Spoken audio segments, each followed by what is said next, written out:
are going to start a new chapter, that is microbes in human welfare. Okay, students, you have studied about microbes in first year, right?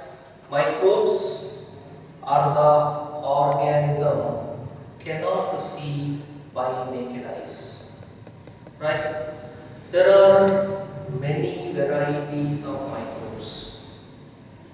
For example, bacteria, viruses, fungi, virons, viroids, prions, right?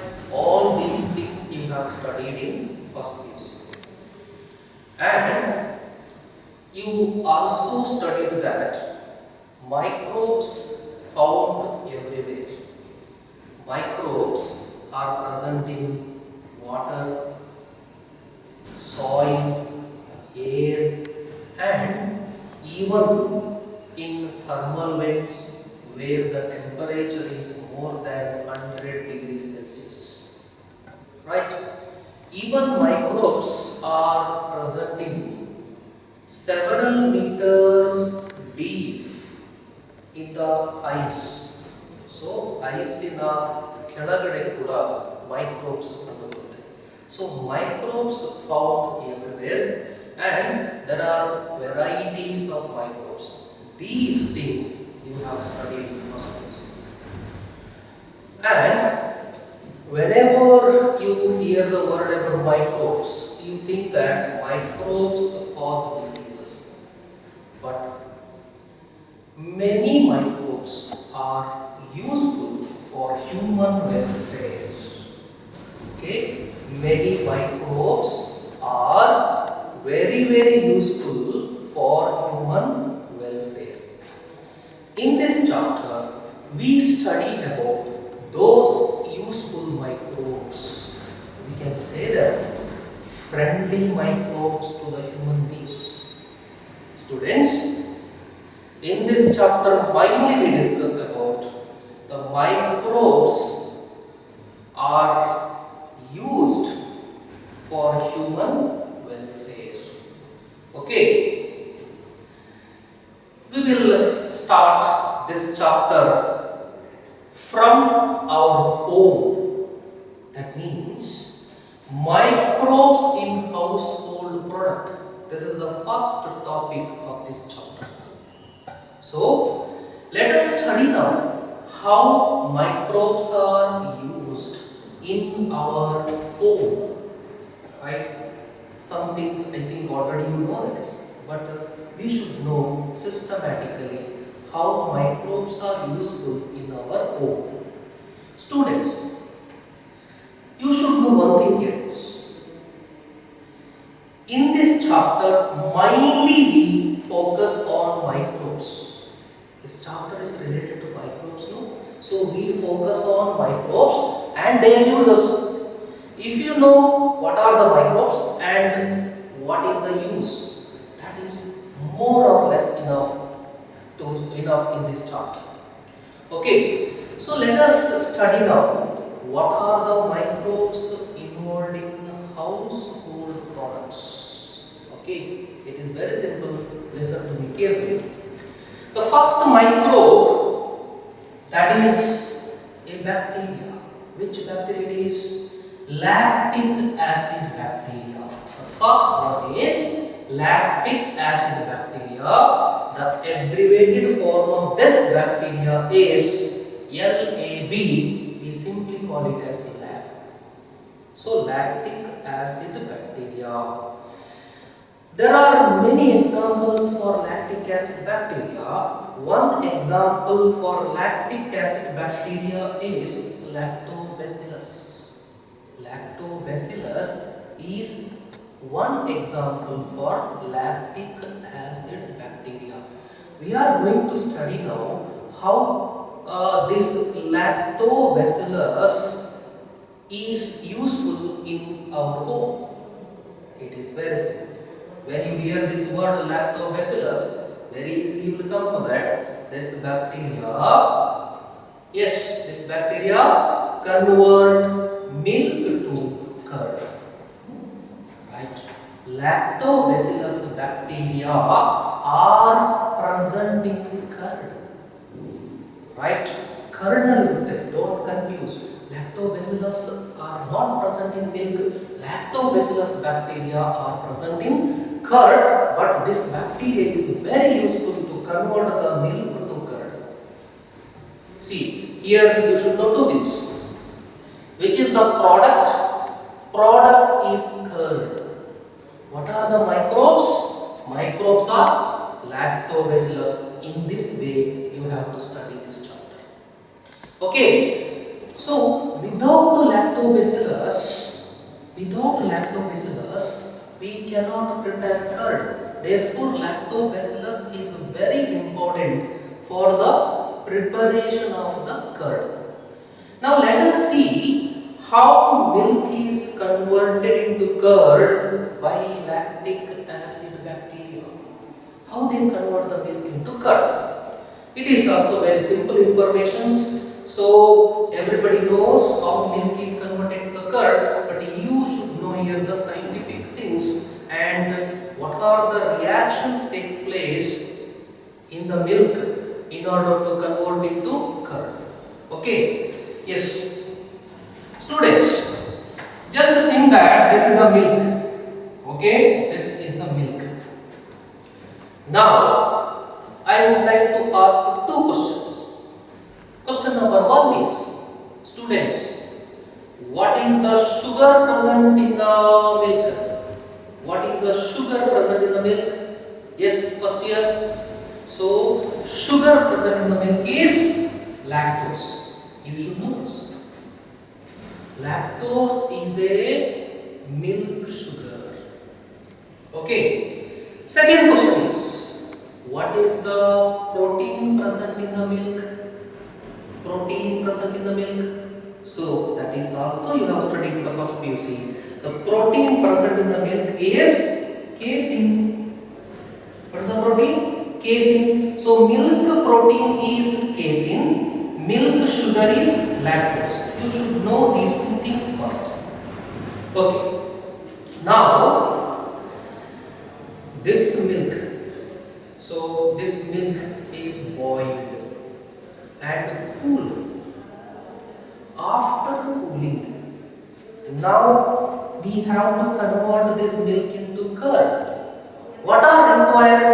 As we know, LAB is required, labs are required, bacteria are required, so that after cooling up the milk, small amount of the curd is added to the milk. If you don't know this, go and ask with your mother. So milk curd madibadre, right? Small amount of 1 spoon of the curd is added to the milk. This process is called inoculum. Dear student, what is inoculum? What is inoculum? Small amount of the curd is added to the fresh milk, that is called inoculum. That small amount of the curd contains millions of lab.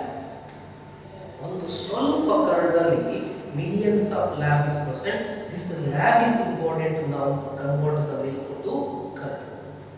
Now let us see how this milk is converted to the curd. Listen to me carefully now. So there are two steps. There are two steps involved in the conversion of the milk to curd. The first step you see. First step is here.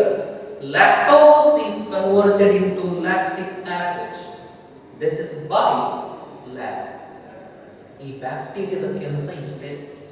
ಈ bacteria ಏನು ಮಾಡುತ್ತಂದ್ರೆ lactose ಅನ್ನು lactic acid ಆಗಿ ಪರಿವರ್ತನೆ ಮಾಡುತ್ತೆ. Lactose is converted into lactic acid. Hence, this bacteria is called lactic acid bacteria. ಇದಕ್ಕೆ lactic acid bacteria ಯಾಕೆ ಹೆಸರು ಬಂತು ಅಂದ್ರೆ because this convert the lactose into lactic acid. Now, this lactic acid is there. No, this lactic acid. Listen to me carefully. lactic acid coagulate and partially digest the milk protein. So first is sugar, next is protein. So lactic acid coagulate. Coagulate means make it thick. Gatti madutte. Right? Gatti madutte. And important point you see, partially digest. Therefore, curd is not a completely digested food. Curd is partially digested food. It is because lactic acid partially digests the milk protein. That is nothing but casein. So, with these two steps, milk is converted into curd, and this takes place for about 4 to 6 hours. 4 ರಿಂದ 6 ತಾಸು ಬೇಕಾಗುತ್ತೆ. ಆದ್ದರಿಂದ curd ಮಾಡಬೇಕಾದ್ರೆ ಹಿಂದಿನ ದಿವಸ ರಾತ್ರಿ ಮಿಲ್ಕಿಗೆ ಸ್ವಲ್ಪ curd ಹಾಕಿಡಲಾಗುತ್ತೆ because this process requires 4 to 6 hours. Now you see, if you keep this curd for a long time, then there is a more production of lactic acid. If there is more production of lactic acid, you know that now the curd becomes a sour taste. Right? ಕೆಲವೊಂದ್ಸರಿ curd ಏನಾಗುತ್ತೆ, ಹುಳಿ ಆಗುತ್ತೆ. ಅದಕ್ಕೆ ಕಾರಣ lactic acid production, because it is the acid. What is the taste of acid? It is sour taste. Then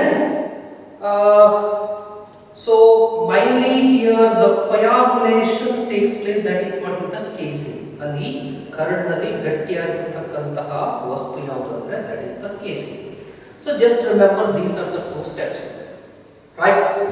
Now it's very important is that what are the advantages of LAB? Right? There are 2 advantages. Curd ಅನ್ನು ನಾವು ಸೇವಿಸುವುದರಿಂದ ಮುಖ್ಯವಾಗಿ 2 advantages ಇದೆ. Let us see what is the first advantages of LAB. See, this LAB increase vitamin B12 in curd. Very important for 1 month. So in curd, vitamin B12 is more as compared to milk. Right? As compared to milk, vitamin B12 is more because LAB increases vitamin B12 in curd. Right? Now, for your information, this vitamin B12 is very important to our body for RBC formation. RBC formation takes place by vitamin B12. Vitamin B12 is required to RBC formation, and it is also believed that vitamin B12 is important for increase the memory power.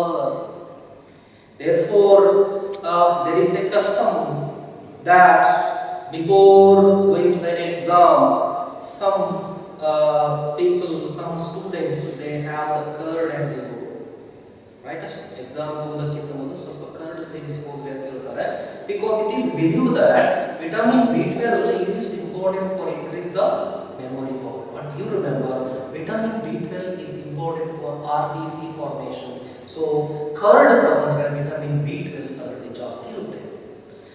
Second advantage is LAB help to check pathogens in the stomach. Stomach ನಲ್ಲಿ pathogens ಗಳನ್ನ kill ಮಾಡುತ್ತೆ LAB. How does it kill? That is, reason is very simple. So LAB increases lactic acid. Lactic acid. So in acidic environment, most of the pathogens they cannot survive. So there are 2 advantages. Please remember. First one is LAB increase the vitamin B12 in the curd, and LAB help to check pathogens in stomach. So this is, they may ask it for 2 months. Right?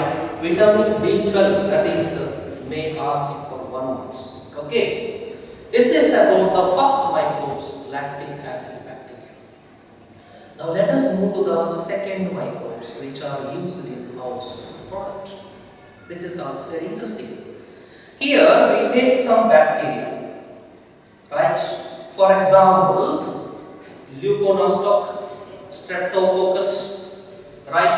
So there is no need of remember this bacteria, but just see here, leuconostoc and streptococcus are the bacteria. These bacteria, see here, these bacteria ferment the batter to make idli and dosa. So idli ಮತ್ತು dosa ಮಾಡಬೇಕಾದರೂ ಕೂಡ microbes are required. Yes. Now, what are the product here? Idli and dosa. Okay. What are the microbes? Microbes are bacteria. Right? Microbes are bacteria. So now one word is there here. What is that called? Batter.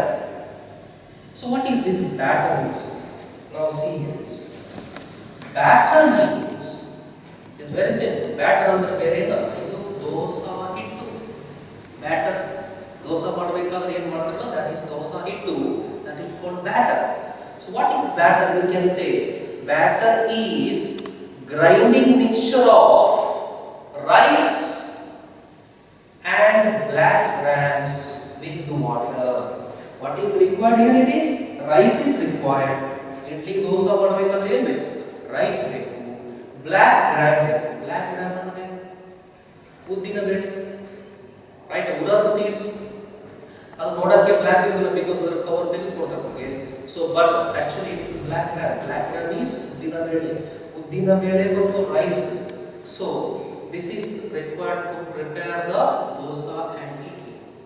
Now listen to me carefully. This rice and black grams are soaked in the water for 3 to 4 hours.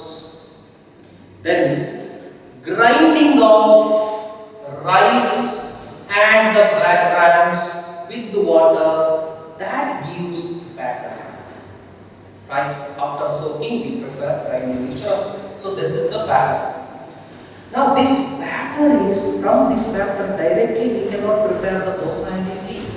This batter is kept for about 6 to 8 hours. This batter is kept for about 6 to 8 hours. Our batters are hange idalagutte. Most of the home this is kept overnight. So that time what happens we see.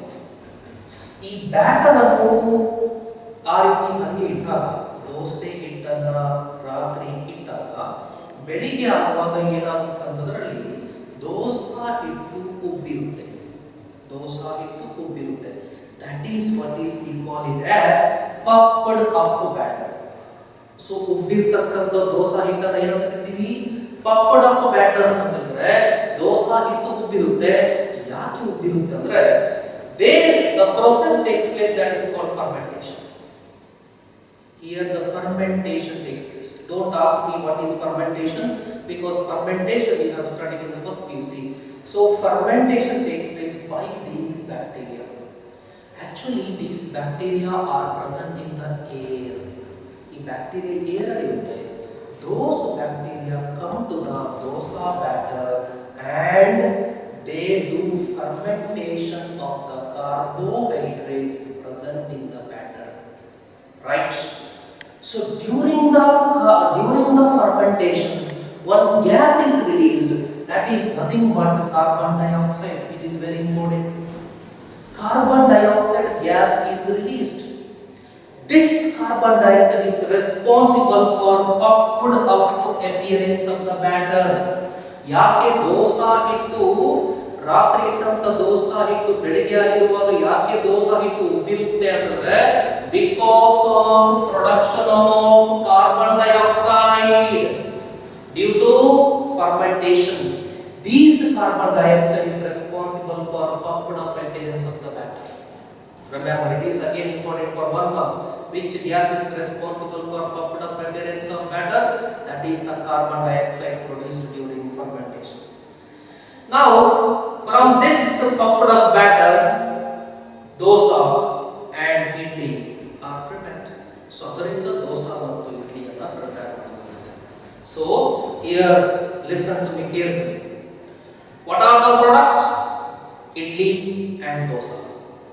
What are the microbes? Bacteria. Right? For example, Leuconostoc and Streptococcus and some other bacteria. Right? Now, what is the process? What is the process? Fermentation. Then, which gas is released here? Carbon dioxide. That gas is responsible for pumped up appearance of matter. Right? Like this, you have to study this chapter. Right? This is the about.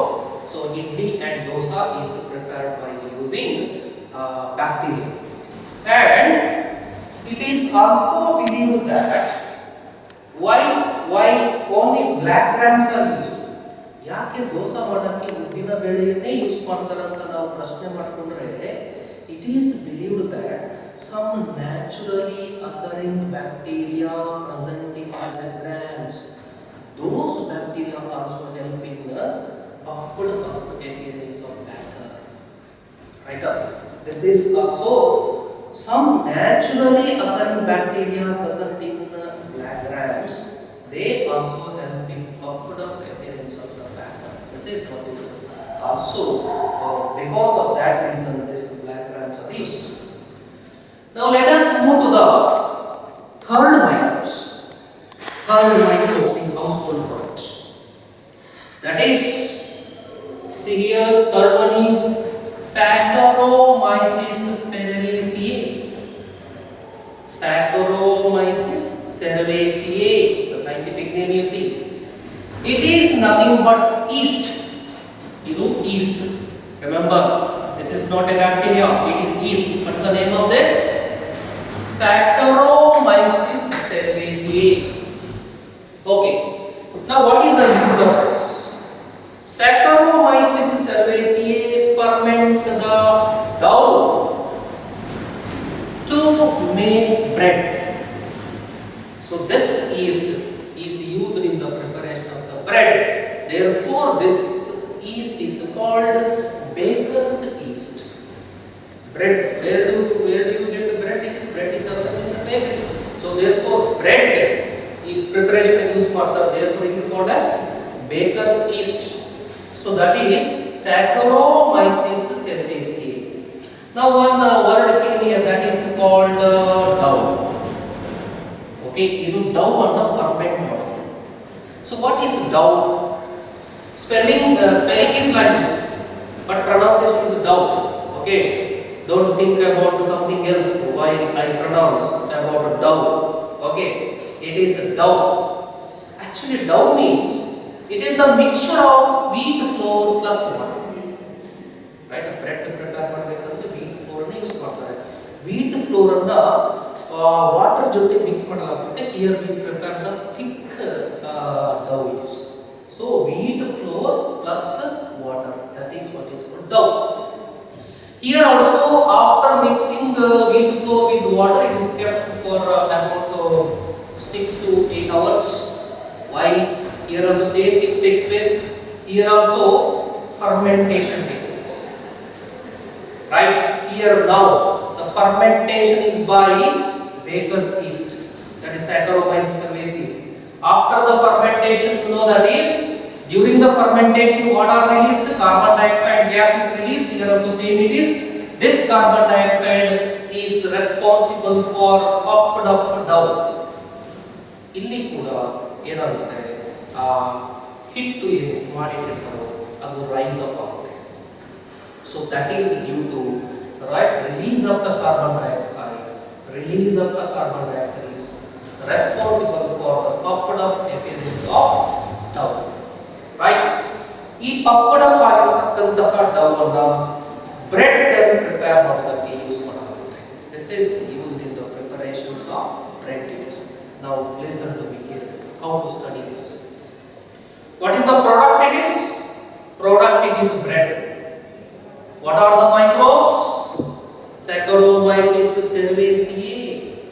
Right? This is the microbes. It is the yeast. Now again, what is the process? Process is fermentation. Fermentation. right? A process is fermentation.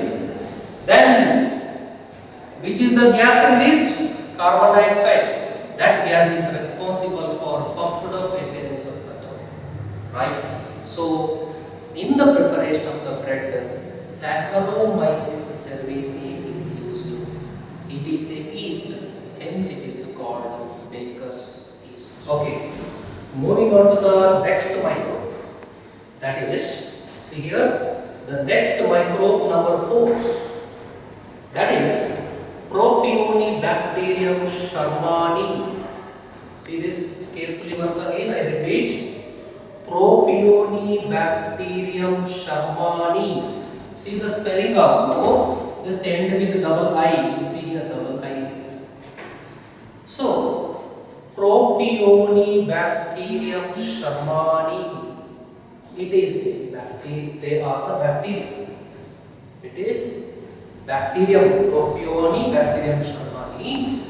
This bacteria used to ripe the Swiss cheese.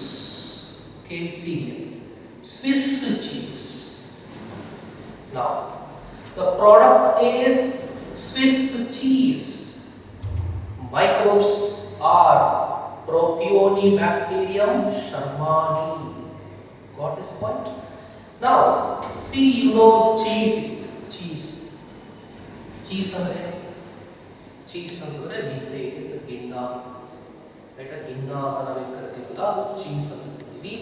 So ಮನೆಯಲ್ಲಿ ಗಿನ್ನ ಮಾಡ್ತಿರ್ತಾರೆ. So ಗಿನ್ನ ಮಾಡುವಾಗ ಕೆಲವು ಬ್ಯಾಕ್ಟೀರಿಯಾಗಳು use ಆಗುತ್ತೆ. Basically ನಾವು ನಮ್ಮ ಮನೆಯಲ್ಲಿ ಮಾಡ್ತಕ್ಕಂಥ ಗಿನ್ನ ಹೆಂಗಿರುತ್ತೆ ಅಂದ್ರೆ actually so first milk is converted into curd, right? First milk is converted to curd. Now if you see the curd, you can see two parts in the curd. One is the liquid part will be there, another one is the solid part will be there. The solid part of the curd is taken and from that cheese is prepared. Solid part of the curd in the cheese nanna prepare ಮಾಡಲಾಗುತ್ತೆ. That cheese is called unripened cheese. Direct ಆಗಿ solid part of the curd ಅನ್ನು ತಗೊಂಡು cheese preparation ಮಾಡಿದ್ರೆ, ಗಿನ್ನ preparation ಮಾಡಿದ್ರೆ, that is called unripened cheese. ಈಗ ಬೇರೆ ಬೇರೆ types ನ ಚೀಸ್ ಬೇಕು ಅಂತಂದ್ರೆ ಬೇರೆ ಬೇರೆ ಮೈಕ್ರೋಬ್ಸ್ ಅನ್ನು ಯೂಸ್ ಮಾಡಲಾಗುತ್ತೆ. To produce different types of the cheese, different microbes are used. Now you see, a solid part of the curd ಅನ್ನು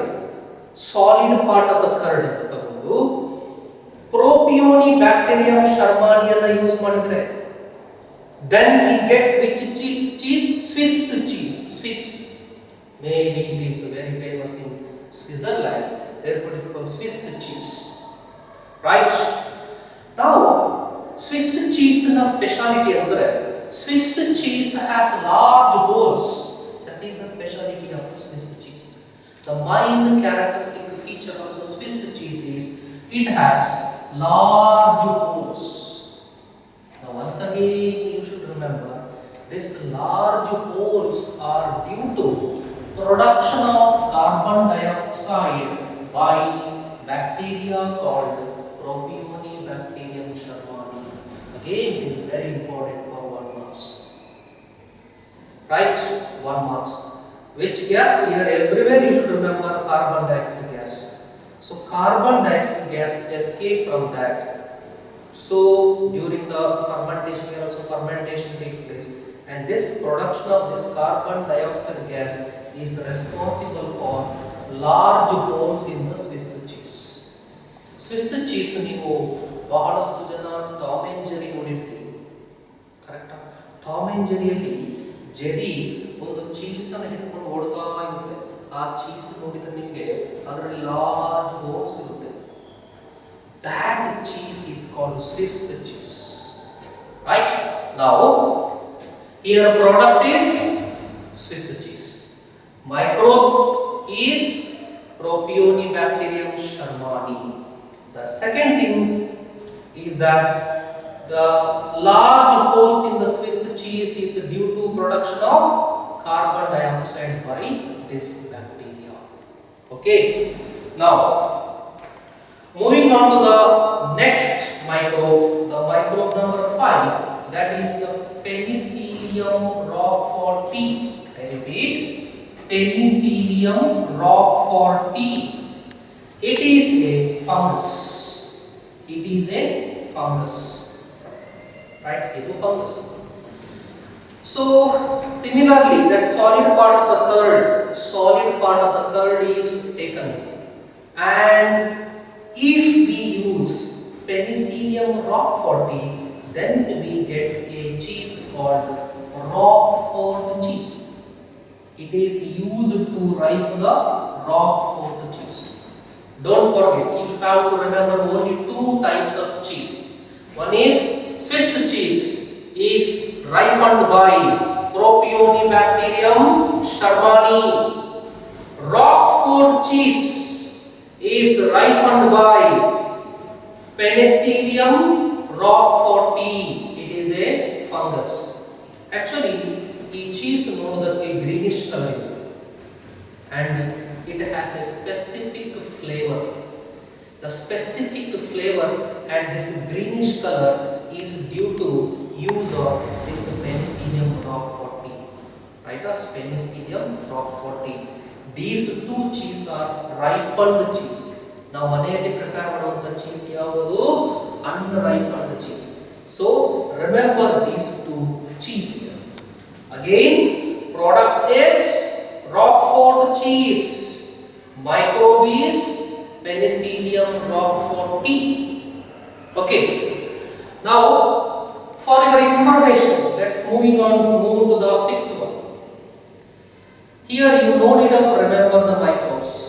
Just you should know that is some microbes used to ferment soybeans, fish, and bamboo shoots. Right? So as per the syllabus, you no need to remember any microbes here. Now thing is that soybean on the fermentation model, mainly they prepare the sauce. Right? Sauce. So, ಎಲ್ಲ Chinese food ನಾವು ತಿಂತಿರುವಂತ Chinese food ಅಲ್ಲಿ they add which sauce? That is the soybean sauce. Right? Soybean sauce is added. That soybean sauce is prepared by fermentation of the soybean by microbes. Okay. Similarly, fish is fermented, bamboo shoot is fermented to make the food things. So, especially in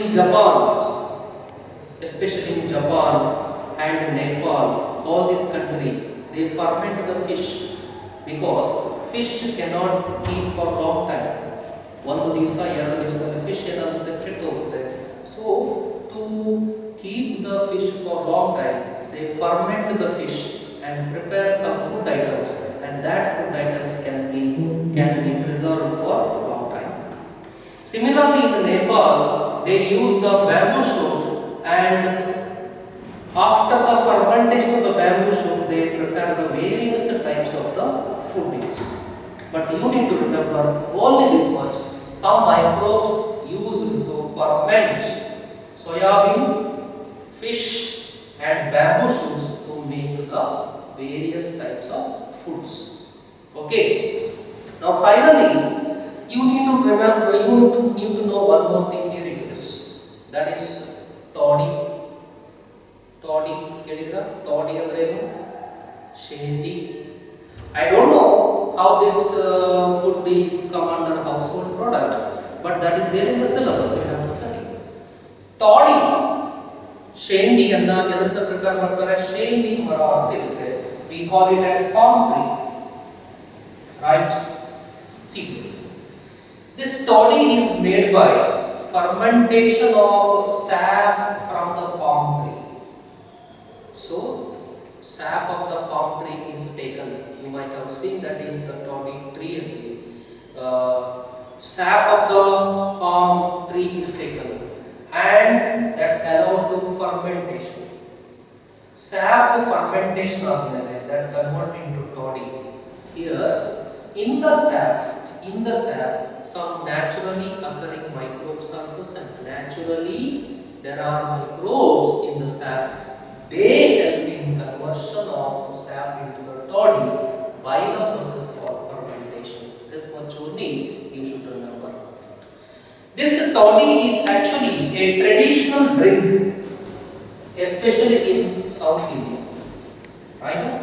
Toddy is the traditional drink in South India. Right? No need to remember name of the microbes here. Just remember some naturally occurring microbes present in the sap. They help in fermentation of the sap to convert it into toddy. Dear student, this is about microbes in household products. This is asked in board exam for 5 marks. Okay, here you need to remember, see, 5 microbes. Just remember 5 microbes, that is more or less enough. The microbes, number 1 is lactic acid bacteria used in the preparation of the curd. Microbes number 2, that is bacterial fermentation in batter, that is to make idli and dosa. Number 3, Saccharomyces cerevisiae. They are the baker's yeast used to prepare the bread. Then number 4 is Propionibacterium shermani. It is used to ripe the Swiss cheese. Number 5, Penicillium roqueforti. It is a fungus. It is used to ripe the Roquefort cheese. So this is about microbes in household products. Okay, I will come with another information in the next video. Till then, keep smiling. Thank you so much.